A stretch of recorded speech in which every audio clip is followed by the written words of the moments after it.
BJP का मतलब बड़का झूठा पार्टी। सबसे बड़ा दुश्मन क्या है? बेरोजगारी है कि नहीं है? कितना नौजवान बेरोजगार हो गया, हाथ उठा के बताओ। कितना लोग का ब्याह नहीं हो पाया है, यही बताओ। कितना लोग डिग्री लेकर के भी नौकरी नहीं है, यही बताओ। बीजेपी को चंदा मिल गया, देश की नहीं दुनिया की सबसे अमीर पार्टी बन गई, अपने खाता में भाजपा वाला डलवा लिया। लेकिन आपका खाता में जो जाना था, समझ रहे कि नहीं समझ रहे? आप लोगों को ठग लिया। मोदी जी बोलते थे भाई और बहनों, लेकिन चाचा जी उस समय क्या बोलते थे हमारे? कहाँ से पैसा लाएगा? अपने बाप के पास से पैसा लाके बांटेगा। अभी अब तक हमारी सरकार होती तो 10 लाख लोगों को सरकारी नौकरी मिल गया होता। आज हम लोगों ने प्रण लिया है कि अगर इंडिया अलायंस की आप सरकार बनाते हैं तो पूरे देश में 1 करोड़ लोगों को सरकारी नौकरी हम लोग देने का काम करेंगे। कितना 200 यूनिट फ्री बिजली, कितना 200 यूनिट फ्री बिजली, 5-5 हवाई अड्डा हम लोग जो है देने का काम करेंगे। बिहार को बचाने के लिए, भाजपा को भगाने के लिए दोबारा हमने उनको मुख्यमंत्री बनाया। अब मुख्यमंत्री बनाया और उन्हीं के हाथों से 5 लाख नियुक्ति पत्र हमने बंटवाने का काम किया। अब तक हम रहे होते, लेकिन चाचा जी तो पलट गए। अच्छा काम कर रहे थे, सबको नौकरी दे रहे थे, अस्पताल में जाके छापा मारते थे, दवा मिल रहा है कि नहीं मिल रहा, डॉक्टर जा रहा है कि नहीं जा रहा, सफाई हो रहा है कि नहीं हो रहा। लेकिन चाचा जी पलट गए। अभी अब तक हमारी सरकार होती तो 10 लाख लोगों को सरकारी नौकरी मिल गया होता। 3 महीनों में सारा बीपीएससी से परीक्षा करा करके सब लोगों को नौकरी दिलवाए। लेकिन तेजस्वी के हटने के बाद ही पेपर लीक हो गया। जो है सो है। हमने कहा था सबके मानदेय को हम बढ़ाएंगे। आशा दीदी, ममता दीदी, दीपिका, टोला सेवा, विकास में तालमी मरकज के लोगों का हम लोगों ने मानदेय भी बढ़ाया। जो खेला कूदा उसको भी हम लोगों ने नौकरी दिया। जो देश के लिए मेडल लाया, स्पोर्ट्स पॉलिसी बनाई, खेल नीति बनाई, और उसमें कोई भी अच्छा लड़का अगर देश का मेडल लाता है तो उसको डीएसपी भी बना दिया जाएगा। ये हम लोगों ने किया। आईटी पॉलिसी लाने का काम किया। इंडस्ट्री डिपार्टमेंट हमारे पास था, बिहार में निवेश 50 करोड़ का एमओयू हम लोग कराने का काम किया। सारा 17 महीने में हुआ। आरक्षण की सीमा 75% की जाति आधारित जनता कराया, जो आज तक कहीं नहीं हुआ था। लेकिन आज हम आए हैं आप लोगों के लिए, आप लोगों को खुशखबरी सुनाने। आज हम लोगों ने प्रण लिया है कि अगर इंडिया अलायंस की आप सरकार बनाते हैं तो पूरे देश में 1 करोड़ लोगों को सरकारी नौकरी हम लोग देने का काम करेंगे। कितना देंगे? जोर से बोले, कितना? 1 करोड़। प्रधानमंत्री जी, मुख्यमंत्री जी अभी तक कुछ नहीं बताए कि क्या देंगे। हम बोलते हैं कि जब 17 महीने उप मुख्यमंत्री रहते एक राज्य में अगर हमने 5 लाख नौकरी दिया तो पूरे देश भर में हमारी इंडिया अलायंस की सरकार बनती है तो 1 करोड़ लोगों को नौकरी हम लोग देने का काम करेंगे। यही नहीं, जितनी गरीब परिवार है वहाँ जो भी हमारी बहनें बेटियां हैं उनको प्रति वर्ष 1 लाख रुपया हम लोग देने का काम करेंगे। 1 लाख। बिहार को विशेष राज्य का दर्जा देंगे। और यही नहीं, बिहार को स्पेशल पैकेज देंगे 1,60,000 करोड़ रुपए का। एक क्षेत्र में, एक संसदीय क्षेत्र में 4,000 करोड़ रुपया हम लोग देने का काम करेंगे ताकि जो है विकास हो सके। इसलिए आप लोगों के पास है 200 यूनिट फ्री बिजली, कितना? 200 यूनिट फ्री बिजली, 5-5 हवाई अड्डा हम लोग जो है देने का काम करेंगे। और सबसे बड़ी बात, जो हमारे जवान भाई हैं, अभी मोदी की योजना लेके आए हैं, अग्निवीर योजना। हमारे नौजवान भाइयों ने आंदोलन किया, कितना लोग को लाठी मार करके जेल में भेज दिया, केस को कटवा कर दिया। जो नौजवान तैयारी करते हैं सेना में जाने की, आप देखते होंगे कि आप देखिएगा कि उन लोगों को एक योजना लाया गया अग्निवीर योजना में ऐसा नियम सब डाल दिया गया है कि मात्र 4 साल तक ही रहेगा, 4 साल के बाद बाहर कर देगा। पता 22 साल की उम्र होते होते रिटायर कर देगा जवान भाई, तो फिर 22 साल के बाद क्या करेगा? हमारी सरकार बढ़ेगी तो अग्निवीर योजना को खत्म करेगी और पहले जैसे बहाली चलती थी वही बहाली की प्रक्रिया हम लोग शुरू करेंगे। बताइए, आप लोग नौजवान हैं, जो सिपाही हमारा देश का रक्षा करता है बॉर्डर पर, अगर वो शहीद होता है तो ये अग्निवीर योजना में उनको शहीद का दर्जा नहीं है।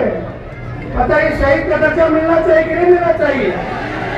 और जितना अर्ध सैनिक बल है, सीआरपीएफ है, सीआईएसएफ है, आईटीबीपी है, इनके भाइयों को भी पैरामिलिट्री फोर्स वाले को शहीद का दर्जा नहीं मिलता है। हमारी सरकार बनेगी तो अग्निवीर योजना को खत्म करेगी और पैरामिलिट्री फोर्स अर्ध सैनिक बलों को हम लोग शहीद का दर्जा देंगे। इसमें बताओ, जो जवान जो हमारे सेना के जवान है उनको 4 साल में बाहर कर देगा और उनको पेंशन भी नहीं देगा, कैंटीन की सुविधा भी नहीं दिया जाएगा, ग्रेजुटी भी नहीं मिलेगा। ऐसी स्थिति बनी हुई है। इसलिए हम लोग एक एक काम जो है देश के लिए हम लोग करेंगे, बिहार के उत्थान के लिए करेंगे। हम लोग नए सोच के हैं, नया बिहार बनाना है, तरक्की की बात करनी है, जिसमें आप सब लोगों का भविष्य जो है सुनहरा हो, उज्जवल हो। मोदी जी आएंगे, कई बार बात करेंगे, बीजेपी का मतलब बड़का झूठा पार्टी,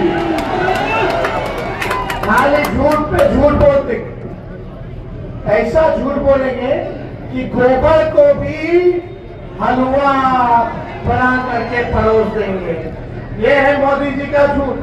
आंख फोड़ देंगे और चश्मा दे देंगे और बोलेंगे कि देखो हमने जो है चश्मा देने का काम किया। ऐसा ऐसा काम करते हैं मोदी जी। मोदी जी आपके लिए वो गाना गाते हैं, आप लोग साथ दीजिएगा कि नहीं दीजिएगा? इनके पिताजी ने गया के लिए बहुत कुछ किया, समाजवादी नेता रहे। आज हम लोग सब लोग याद करते हैं। आज उन्हीं के दस्ते कदम पर सरबजीत भाई चल रहे हैं, नौजवान हैं, सुख दुख के आपके भागीदार रहते हैं, मिलनसार व्यक्ति हैं। यही बोधगया के विधायक हैं और बोधगया में ऐसा कोई गांव नहीं होगा जहां इन्होंने रोड और पुलिया देने का काम किया। उन्हें पूरा आशा है, विश्वास है कि बाराचट्टी की जनता अपने घर के बेटा को एक एक वोट देकर के एमपी बनाने का काम करेगी। और देखिए, हम मुद्दे की बात करने आए हैं, मोदी जी की नहीं। मुद्दा क्या है भाई? सबसे बड़ा दुश्मन क्या है? बेरोजगारी है कि नहीं है? कितना नौजवान बेरोजगार हो रहा, हाथ उठा के बताओ। कितना लोग का ब्याह नहीं हो पाया है, यही बताओ। कितना लोग डिग्री लेकर के भी नौकरी नहीं है, यही बताओ। बेरोजगारी हमारा सबसे बड़ा दुश्मन। माता पिता पेट काट करके, मजदूरी करके, दिन रात मेहनत खेत में कड़े धूप में करते हैं ताकि बाल बच्चा पढ़ लिख ले, डिग्री ले ले, नौकरी मिल जाए और बुढ़ापा में भाई बाल बच्चा जो है सहारा बने। लेकिन इस पे कोई ध्यान नहीं दे रहा है। इस पे बीजेपी के लोग, मोदी जी लोग बात नहीं करते हैं।